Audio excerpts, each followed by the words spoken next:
Hey, 42 here. There's something about the experimental nature of science that attracts the crazies. You just won't believe what despicable, weird and downright evil things these pioneers of the bizarre have done.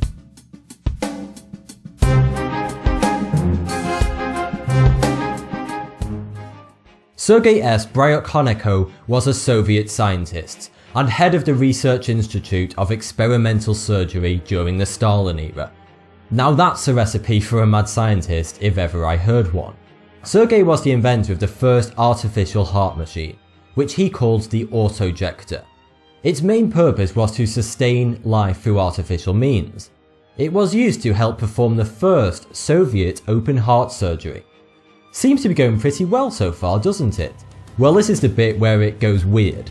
Sergei was obsessed with mutilating animals, then seeing how long he could keep their dismembered heads alive. His laboratory was filled with dead, mostly headless, dogs. I told you it gets weird. Sergei's most infamous experiment was documented on video, and it involved decapitating a dog, which he then placed on a table. Sergei then managed to bring the head back to life using his homemade life support machine. The severed dog's head was fully responsive and it even accepted a treat from the staff. The original recording of the experiment can be found on the internet, but I should warn you, it's not for the faint-hearted. During World War II, thousands of human experiments were carried out by Nazi scientists under Hitler's instruction. The goal of these experiments was to discover new ways to aid German military personnel whom had been injured during combat, and also to discover radical new medical treatment to advance Hitler's ideology. The leader of these experiments was Dr. Joseph Mengele, who earned himself the nickname the Angel of Death for the atrocities he carried out. When new inmates arrived at Auschwitz, Mengele would select which were to be gassed and which would be taken to the laboratory to conduct his inhumane experiments on. Joseph Mengele was obsessed by twins. He would often attempt to stitch the flesh, blood vessels and organs of twins together in an attempt to create Siamese twins. But his subjects often contracted gangrene and died after a couple of days of unimaginable pain. Joseph performed experiments such as putting victims into pressure chambers, castration, freezing subjects to death, removal of organs and limbs, and even performing sex change operations. Most of the victims were murdered following the experiment, if they didn't straight up die from the experiment, that is.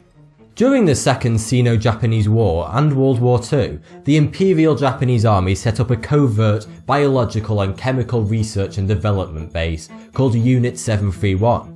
They told the locals it was a water treatment plant, but that guys must have fallen apart pretty quickly once the locals realised that the screams of tortured humans sound remarkably different than running water.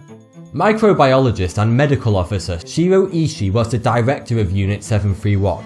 He committed numerous atrocities at Unit 731 in the name of science, including vivisection on living people without anaesthetic, including pregnant women, dismembering people's limbs and reattaching them to other parts of their bodies, injecting subjects with deadly diseases to study the effects, and even used people as live test targets for grenades and flamethrowers.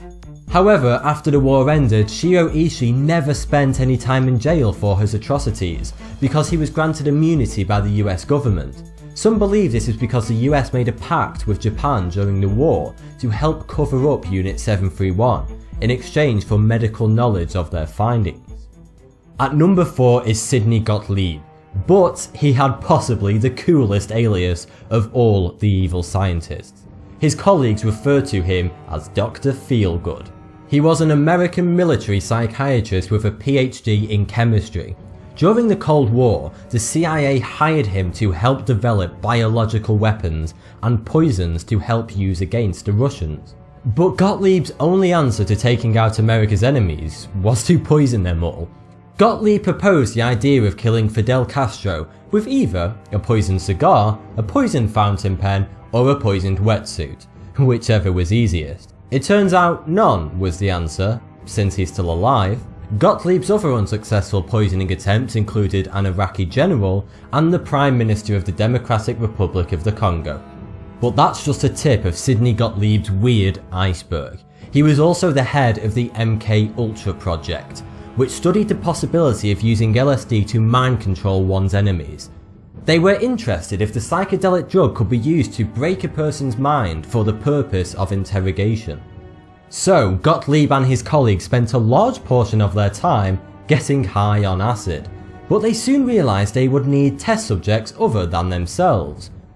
However, instead of inviting willing subjects to get high on LSD, Gottlieb instead travelled around America slipping LSD into people's drinks and observing the effects. He mainly targeted prostitutes and drug addicts. Next up is American psychologist Harry Harlow. He had the nickname of Monkey Torturer.